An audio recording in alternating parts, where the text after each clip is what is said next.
वंदे। आज हमारे शक्ति केंद्र के इस सभी संयोजकों के सम्मेलन में हमारे बीच उपस्थित भारतीय जनता पार्टी के प्रदेश के यशस्वी अध्यक्ष आदरणीय पंकज चौधरी जी, जो केंद्रीय मंत्री भी हमारे हैं, हमारे इस राज्य के लोकप्रिय यशस्वी मुख्यमंत्री श्री योगी आदित्यनाथ जी, जिनके विकास के और विरासत की राजनीति को आज कहीं न कहीं उत्तर प्रदेश को उत्तम प्रदेश बनाने में वो सफलतापूर्वक अपनी सरकार का नेतृत्व कर रहे हैं।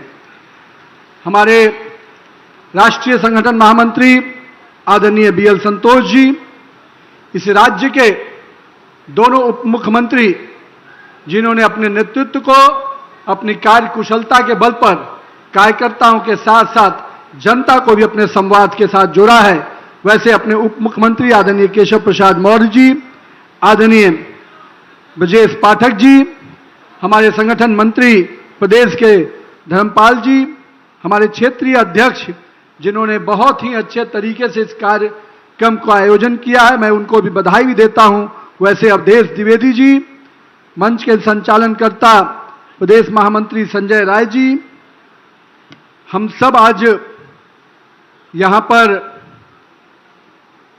शक्ति केंद्र के इस संयोजकों के सम्मेलन में उपस्थित हुए हैं। और जिस प्रकार की ऊर्जा मैं बाएं से दाएं और सामने देख रहा हूं, वो ऊर्जा इस बात का परिचायक है कि 2027 में भारतीय जनता पार्टी का एक एक कार्यकर्ता आज संकल्प करने को तैयार बैठा है कि शक्ति केंद्र की ताकत के बल पर, शक्ति केंद्र के हमारे संयोजकों के परिश्रम और मेहनत के बल पर 2027 में फिर से भारतीय जनता पार्टी का कमल खिलने को तैयार खड़ा है मित्रों। और मैं मानता हूं कि मेरे कार्यकर्ताओं का उत्साह, ऊर्जा जब सामने से लग जाता है तो कितनी भी ताकत विपक्ष लगा ले, उसको धूल चटाने का काम भारतीय जनता पार्टी का कार्यकर्ता करेगा मित्रों। आज मैं मानता हूं उत्तर प्रदेश को जिस प्रकार से इतने बड़े भौगोलिक राज्य को, जहां पर हम कह सकते हैं कि भारत की आत्मा बसती है, उस उत्तर प्रदेश में जहां पर प्रभु श्री राम का जन्म हुआ हो,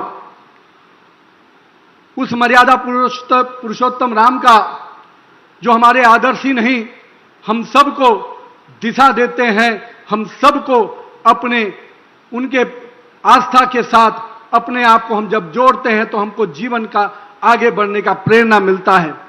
वैसे महापुरुषों का जन्म स्थान, ऋषियों की भूमि, संतों की भूमि, और हम कह सकते हैं इस भूमि ने ऐसे ऐसे महापुरुषों को जन्म दिया जिसने इस देश ही नहीं दुनिया को संदेश देने का काम किया है। मैं इस धरती को, इस भूमि को, इस मिट्टी को नमन करता हूं, उत्तर प्रदेश को, कि जिन्होंने भारत को, आत्मा को, भारत की संस्कृति को नई धार दी है। आज के दिन मैं श्रद्धेय अटल बिहारी वाजपेयी जी को भी याद करना चाहता हूं, जिन्होंने हम सबको, इस उनकी ये कर्म भूमि है और इस कर्म भूमि में हमारे कार्यकर्ताओं ने कितने ही प्रेरणा लेकर आज इस देश को नेतृत्व देने का काम श्रद्धेय अटल बिहारी वाजपेयी के नेतृत्व में लोगों ने किया है। लेकिन मित्रों, आज जिस स्थल पे हम जुटे हैं, मैं मानता हूं कि मैं जब आया यहां पर और माननीय मुख्यमंत्री, माननीय प्रदेश अध्यक्ष, माननीय अपने दोनों उप मुख्यमंत्रियों के साथ इस राष्ट्र प्रेरणा स्थल का जब भ्रमण कर रहा था, तो मेरे अंदर एक गर्व की भावना आई। मुझे लगा कि उत्तर प्रदेश ने तो बहुत आयाम विकास के लिए, विरासत के लिए किए, लेकिन राष्ट्र प्रथम के जो नारा, जो हमारा उद्घोष रहता है, उसको आज राष्ट्र प्रेरणा के स्थल पर जिस प्रकार से श्रद्धेय श्यामा प्रसाद मुखर्जी जी का, श्रद्धेय दीनदयाल उपाध्याय जी का, और कह सकते हैं श्रद्धेय अटल बिहारी वाजपेयी जी की जिस प्रकार की आदमकद प्रतिमाएं और जिस प्रकार से पूरे राष्ट्र प्रेरणा का ये स्थल का निर्माण किया गया है, मैं मानता हूं आने वाले कई वर्षों तक भाजपा ही नहीं, आने वाली युवा पीढ़ी को ये राष्ट्र प्रेरणा स्थल प्रेरणा देगा कि भारतीय जनता पार्टी का नेतृत्व किस प्रकार से विकास और विरासत को साथ लेकर काम करता है। मैं मानता हूं कि इस प्रेरणा स्थल से हमारे कार्यकर्ता आज जहां पर शक्ति केंद्र के जुटे हैं, निश्चित रूप से उनको नई ऊर्जा मिलेगी। हमारे प्रधानमंत्री आदरणीय नरेंद्र मोदी जी ने इस प्रेरणा स्थल का उद्घाटन किया है। मुझे जानकारी मिल रही थी, अभी मुझे पूरे कॉफी बुक को भी देखने का मौका मिला। मैं मानता हूं देश के यशस्वी प्रधानमंत्री नरेंद्र मोदी जी जिस सोच और जिस विचार के साथ नेतृत्व दे रहे हैं, उत्तर प्रदेश की सरकार योगी आदित्यनाथ के नेतृत्व में उस विकास और विरासत को बढ़ाने का काम कर रही है। मित्रों, मेरे कार्यकर्ता भाइयों, मैं मानता हूं कि आज भीषण गर्मी है, पर हम वो कार्यकर्ता हैं जो परिस्थिति अनुकूल हो या न हो, हम तो प्रतिकूल परिस्थिति में भी कमल खिलाने को तैयार बैठते हैं। और मैं आज आपके उस 2017 के पहले का उत्तर प्रदेश की जरूर चर्चा करना चाहूंगा। मित्रों, जिस उत्तर प्रदेश ने केवल भ्रष्टाचार देखा हो, तुष्टीकरण की राजनीति देखी हो, परिवारवाद के जहद को देखा हो, और कह सकते हैं अभी बहुत अच्छा हमारे प्रदेश अध्यक्ष कर रहे थे। मैं तो कहता था कि उत्तर प्रदेश में छत्रपों का राज रहता था, हर क्षेत्र का एक छत्रप होता था, वही सत्ता चलाता था। लखनऊ में बैठा हुआ मुख्यमंत्री एक अलग सरकार चलाता था और छत्रप अलग सरकार चलाता। लेकिन हमारे प्रदेश अध्यक्ष ने अच्छा कहा, हर जिले में हमारी सरकार का, नरेंद्र मोदी जी का विजन है 1 डिस्ट्रिक्ट 1 प्रोडक्ट। और उस समय तथाकथित सरकारों का मॉडल होता था हर जिले का हर अलग दादा, हर जिले का अपना गुंडा, हर जिले का अपना माफिया। लेकिन मैं कह सकता हूं भारतीय जनता पार्टी की सरकार ने उस गुंडे राज को, उस माफिया राज को हर जिले ही नहीं, हर गांव और कस्बे से भी समाप्त करने का काम किया है। मित्रों, भारतीय जनता पार्टी का नेतृत्व जिस प्रकार से पिछले 9 वर्षों में यहां पर नए नए विकास के आयाम को जोड़ने का काम किया, आज इंफ्रास्ट्रक्चर के माध्यम से जिस प्रकार से इस राज्य की नई तस्वीर पूरे देश और दुनिया में जा रही है, यहां का जो विकास का मॉडल है, जो अंतिम व्यक्ति तक विकास की योजना को पहुंचाने का, उस मॉडल को भी आज इस राज्य का नेतृत्व नीचे तक पहुंचाने का काम कर रहा है। मैं कह सकता हूं कि वेलफेयर स्कीम को एक समय था इस देश में कहा जाता था, इस देश के मुखिया और प्रधानमंत्री कहते थे कि दिल्ली से 1 रुपया चलता है तो गरीब के खाते में 15 पैसा पहुंचता है। पर मुझे खुशी है, देश के प्रधानमंत्री नरेंद्र मोदी जी ने देश के गरीब जनता के जनधन खाते के माध्यम से अब वो व्यवस्था पैदा कर दी कि आज दिल्ली के सरकार का हो या राज्य में बैठी हुई योगी आदित्यनाथ की सरकार का 1 रुपया गरीब के खाते के लिए चलता है तो 1 रुपया गरीब के खाते तक पहुंचाने का काम किसी करते हैं तो हमारे नरेंद्र मोदी जी और योगी आदित्यनाथ जी करते हैं। मित्रों, ये बहुत बड़ा परिवर्तन है। कई बार इस परिवर्तन को हम देख नहीं पाते हैं, समझ नहीं पाते हैं, लेकिन सोचिए एक समय कैसे बिचौलियों का राज चलता था और दिल्ली और लखनऊ में बैठी हुई सत्ता इसका पूरी तरह से इसका फायदा अपने लिए लेती थी। मित्रों, आज मैं कह सकता हूं कि उत्तर प्रदेश को उस बदहाली से, उस तुष्टीकरण से, उस अराजकतावादी नीति, गलत नीतियों से बाहर निकालने का काम हमारी सरकार ने किया है। मित्रों, और हम कह सकते हैं कि आज उत्तर प्रदेश को विकास के पैमाने पर जिस प्रकार से अग्रणी राज्यों की भूमिका में लाने का काम किया गया है, पहले तो उत्तर प्रदेश और बिहार को बीमारू राज कहा जाता था। लोग कहते थे कि उत्तर प्रदेश और बिहार का कुछ हो ही नहीं सकता, पर देखिए नरेंद्र मोदी का नेतृत्व और भारतीय जनता पार्टी का नेतृत्व और डबल इंजन सरकार का नेतृत्व आज उत्तर प्रदेश और बिहार विकास के कई पैमाने पर सबसे आगे बढ़कर काम कर रहा है। मित्रों, मैं इसलिए इन राज्यों की बात कर रहा हूं कि जिन राज्यों में अपराधियों का राज होता था, जंगल राज होता था, उन अपराधियों को राज को खत्म करने का काम हमारी सरकार ने किया है। जब शाम में महिलाएं घर से निकलने के लिए डरती थी, शाम में महिलाएं को लगता था कि मेरे बच्चे, मेरे घर के पति, मेरा बेटा अगर बाहर गया है तो वह सुरक्षित वापस लौटेगा कि नहीं लौटेगा, यह संशय की स्थिति में महिलाएं रहती थी। लेकिन आज महिलाएं गर्व से कहती हैं कि हम योगी आदित्यनाथ के राज में रहते हैं, हम माननीय नरेंद्र मोदी के राज में रहते हैं, हमारे लिए कोई डर नहीं, कोई भय नहीं है मित्रों। मैं इसलिए आज इस बात की चर्चा कर रहा हूं मित्रों। देश में आज प्रधानमंत्री जी युवा, महिला, गरीब, किसान की बात करते हैं। देश की आधी आबादी को भी किसी ने सम्मान दिलाया, 12 करोड़ शौचालय बने, लखपति दीदी योजना के माध्यम से महिलाओं को आत्मनिर्भर बनाने का काम उन्होंने किया। और मैं कह सकता हूं हमारी सरकार ने आधी आबादी को सम्मान भी दिया, स्वाभिमान भी दिया, और आने वाले समय में उनको अधिकार भी देने का काम हमारी सरकार करने जा रही है मित्रों। आज इस राज्य को जिस प्रकार से इसके विरासत को संजोने का काम किया गया हो, मुझे याद है पटना से बनारस बहुत कम दूर है मित्रों। मैं बनारस जब आता था तो काशी विश्वनाथ की उस तंग गलियों में से गुजरकर भोले बाबा का दर्शन करने जाता था। मेरे मन में एक अलग ही हीन भावना आती थी कि आज हमारे भोले बाबा को किस प्रकार से तंग गलियों में सिकुड़ दिया गया है। मुझे मालूम है कि आप भी बाबा विश्वनाथ के दर्शन करने जाते होंगे, लेकिन उस कालखंड को याद कीजिए और आज का काशी विश्वनाथ देखिए। आपको गर्व होता होगा कि मैं हर भारतीय को कि आज मेरे आराध्य देव भोले बाबा का दर्शन करने के लिए गंगा के तट पर काशी विश्वनाथ को जब देखता हूं तो मुझे बहुत ही गर्व होता है मित्रों। मैं आज इसलिए इसकी चर्चा कर रहा हूं, चाहे अयोध्या का प्रभु श्री राम का मंदिर हो। आज कुछ लोग कह रहे हैं कि किस प्रकार से वहां पर चर्चा कर रहे हैं। मैं आज उस चर्चा पर जरूर आऊंगा मित्रों। ये वही लोग हैं जिन्होंने प्रभु श्री राम के होने के अस्तित्व पर सवाल उठाया था, सुप्रीम कोर्ट में हल्फनामा दायर किया था कि प्रभु श्री राम एक काल्पनिक चीज हैं।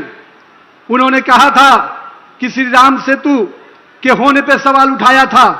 ये वही लोग हैं, ये वही लोग हैं जिन्होंने कार सेवकों पे गोलियां चलाई थी और खून की नदियां बही थी इसी अयोध्या के पवित्र नगरी पर। आज वो बात करते हैं, आस्था की बात करते हैं, और ये घड़ियाली आंसू बहाने वाले लोग कभी हिंदू धर्म की आस्था की पर बात उठा ही नहीं सकते।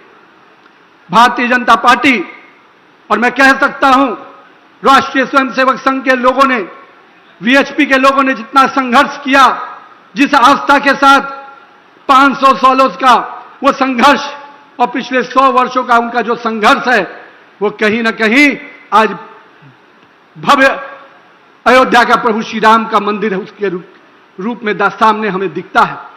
मैं आज आपके सामने स्पष्ट कहना चाहता हूं मित्रों कि जो लोग आज सवाल उठाते हैं, हमारा खून भी बह जाएगा, पर हम इस बात की चिंता करेंगे कि कोई प्रभु श्री राम के मंदिर के आस्था के साथ कोई खेल ही नहीं सकता। इसके लिए चाहे जितनी भी कुर्बानी देनी होगी हम तेरे को तैयार।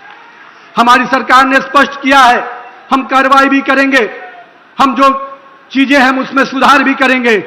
पर जो ये हिंदू विरोधी ताकतें जिन्होंने हमेशा हिंदू धर्म का अपमान किया हो, हिंदू देवी देवताओं का अपमान किया हो, जिन्होंने हमारे आस्था के साथ खेला हो, आज अगर राजनीति रोटी सेकना चाहते हैं तो मैं आपको स्पष्ट रूप से कहता हूं, राहुल गांधी जी, अखिलेश यादव जी या केजरीवाल हो, आप हिंदू धर्म को इतना कमजोर मत समझिए कि आपके झांसे में आएंगे, आपके भरमाने पे आएंगे। हमने देखा है जब हिंदू देवी देवताओं का अपमान होता है तो आप मौन रहते हैं। हमने देखा है तमिलनाडु में जब हिंदू देवी पूजा की पद्धति पर सवाल उठता है तो आपके शागिर्द अपमानित करते हैं, आप चुप रहते हैं। बिहार में जब रामचरितमानस का अपमान हुआ उस समय कांग्रेस के लोग मौन बैठे हुए थे। वहां के सरकार के मंत्री ने जिस प्रकार से अपमानित शब्दों का प्रयोग किया था, और यहां के मुख्यमंत्री जो उस समय के थे, मुझे वो बात दिन याद है किस प्रकार से चीजें हुई थी। मेरे पिताजी भी कार सेवक के रूप में पटना से चले थे, 2 महीने तक जेल में रहना पड़ा था और हम लोग घर में रहते थे। हमें लगता था कब मेरे पिताजी लौट के आएंगे। मैं उस समय मुश्किल से 10-11 साल का रहा हूंगा। हमारे घर में समझ में नहीं आता था कि पिताजी जिस उद्देश्य से गए हैं लौटेंगे कि नहीं लौटेंगे। 2-2 महीने जेल रहे और हमसे हमारी आस्था का सवाल उठाओगे। अरे हमने तो जितनी कुर्बानी दी है, जितनी शहादत दी है, तुम्हारा खानदान भी कभी उतनी शहादत और कुर्बानी का पछतावा नहीं कर सकता है मित्रों। आपने तो खून की नदियां बहाई हैं, आपकी विरासत हिंदुओं पे गोली चलाने की रही है और हमारी विरासत अपने देवी देवताओं की आस्था के लिए कुर्बान होने की रही है मित्रों।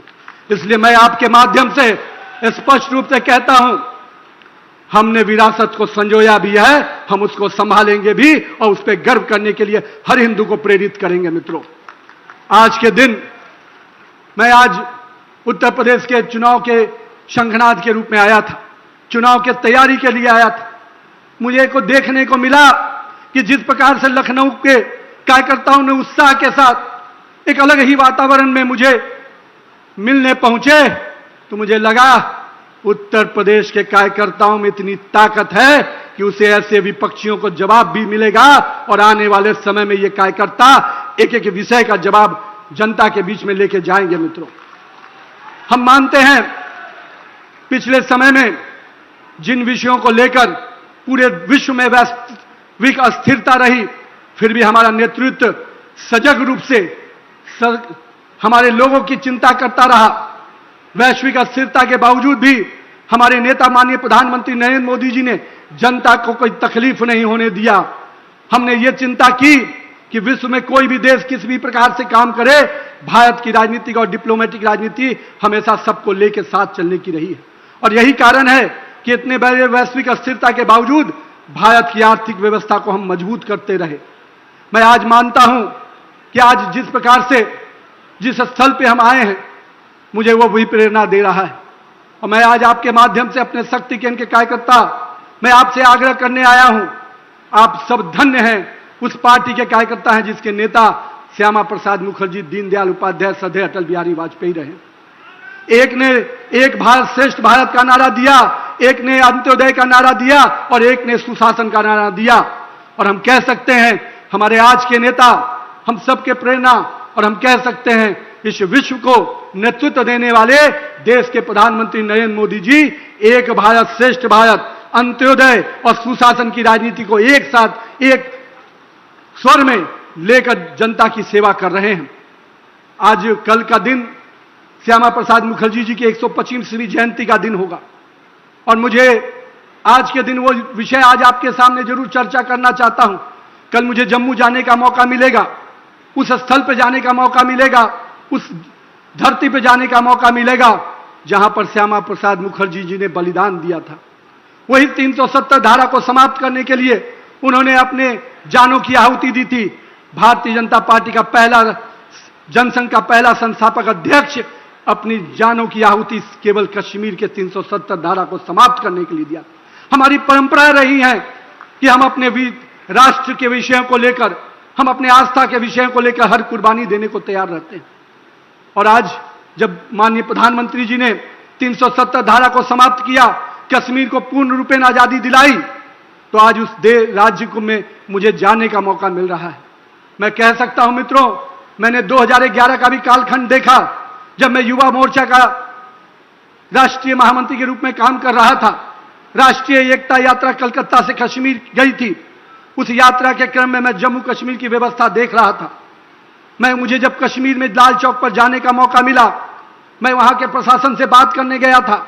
मैं युवा मोर्चा के उस आवेदन को लेके गया था कि भारतीय जनता पार्टी का युवा मोर्चा का कार्यकर्ता 26 जनवरी को वहां पर भारत का तिरंगा लहराना चाहता है।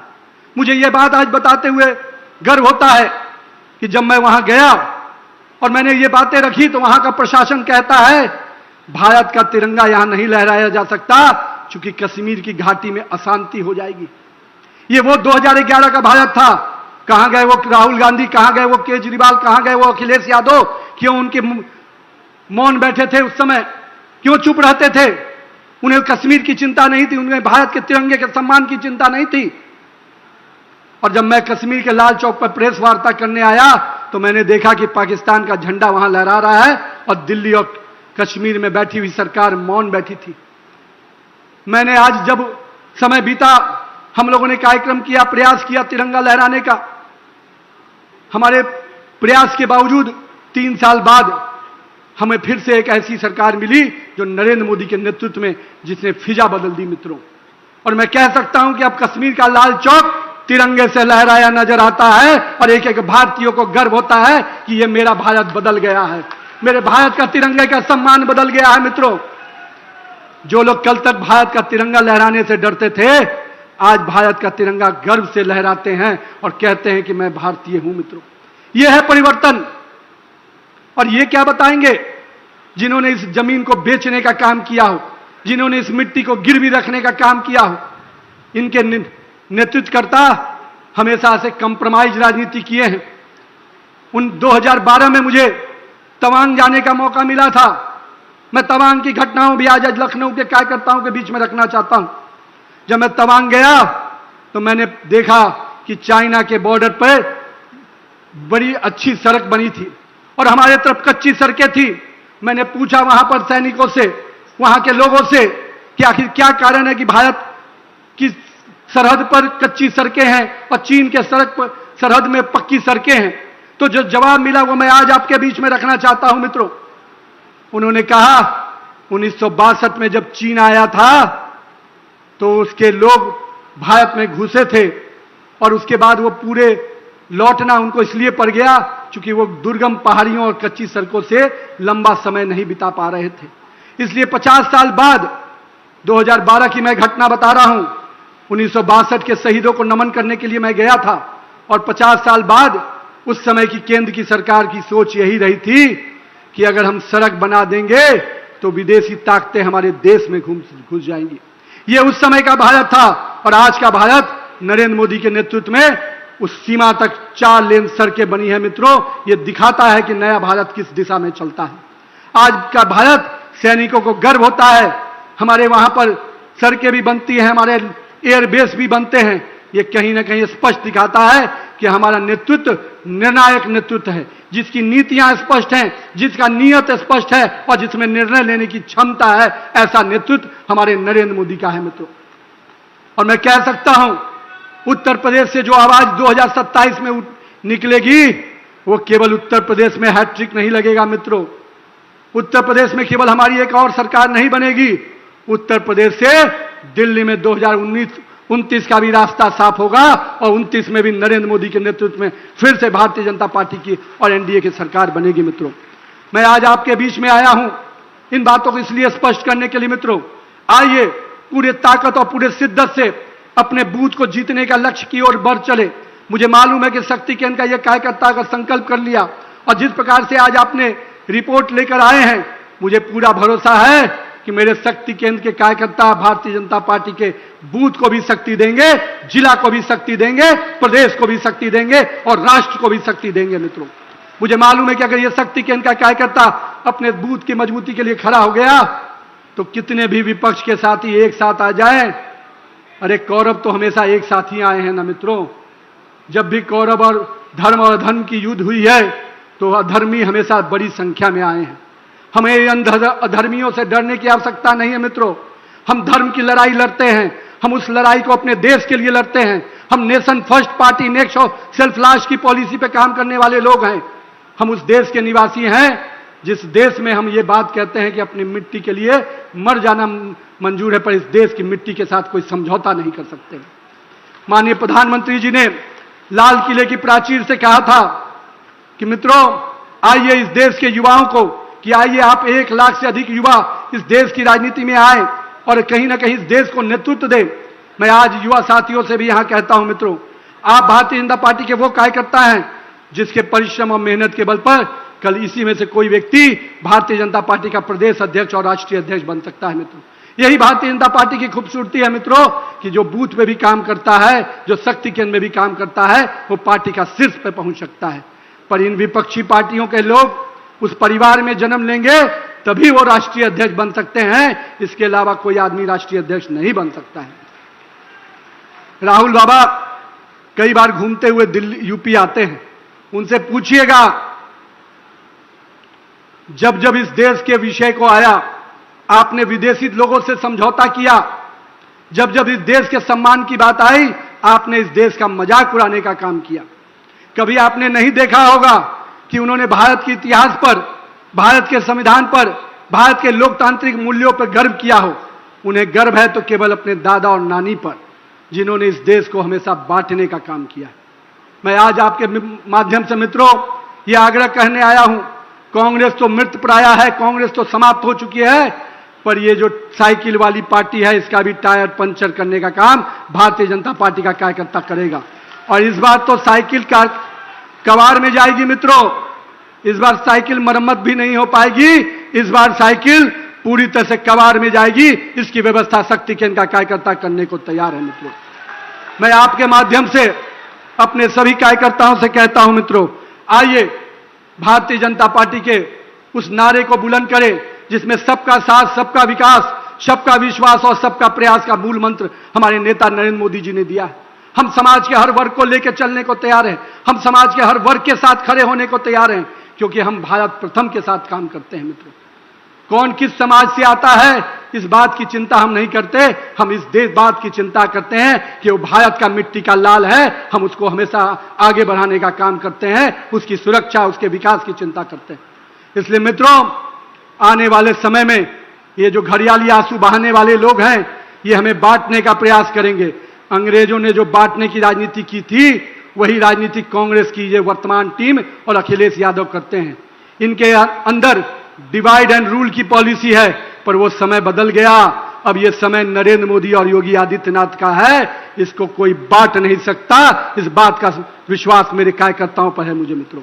इसलिए आइए हम सब कोई उत्तर प्रदेश को उत्तम प्रदेश बनाने के जो अपने सपने को साकार करना है, हमें 2047 का विकसित भारत बनाना है, और 2047 के विकसित भारत के सपने को कहीं ना कहीं कोई साकार करेगा तो हम यहां पर बैठा हुआ मेरा शक्ति केंद्र का कार्यकर्ता करेगा। 2047 का अगर विकसित भारत का सपना, 2047 का विकसित उत्तर प्रदेश का सपना पूरा करना है तो 2047 तक भाजपा को भी प्रचंड बहुमत से इसी प्रकार से लगातार विजय श्री दिलाते रहना होगा मित्रों। और मैं अपने इस कालखंड के कार्यकर्ताओं से आग्रह करता हूं, हमारे पूर्वजों ने, हमारे वरिष्ठ नेताओं ने जो संघर्ष और समर्पण से काम किया है, इस पीढ़ी के लोग को भी संघर्ष और समर्पण के साथ नई भारत की नई इबादत को लिखना है मित्रों।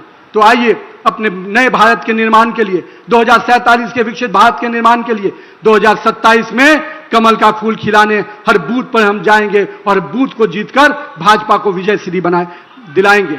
मित्रों, मैं आज सबको अवध की इस नगरी को प्रणाम करता हूं, नमन करता हूं मेरे उन कार्यकर्ताओं को जिसने इस गर्मी में, इस भीषण गर्मी में उपस्थिति देकर आपने जितनी ऊर्जा यहां दिखाई, उससे हमारा पूरा प्रदेश नेतृत्व ऊर्जामान हुआ है। मैं कहता हूं कि कार्यकर्ताओं की ऊर्जा से नेता को ऊर्जा मिलती है, नेता तो केवल उन कार्यकर्ताओं का एक सहयोगी होता है।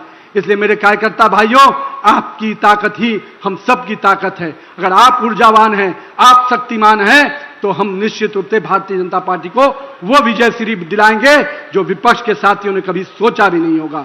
मैं आप सबको अभिनंदन करते हुए, आप सबके उज्जवल भविष्य की कामना करते हुए, आइए अपने भारतीय जनता पार्टी को उस परम वैभव पे, उस परम शीर्ष पे पहुंचाने की दिशा में हम फिर से आगे बढ़ चले। बहुत बहुत धन्यवाद। जय हिंद, जय भारत, जय उत्तर प्रदेश।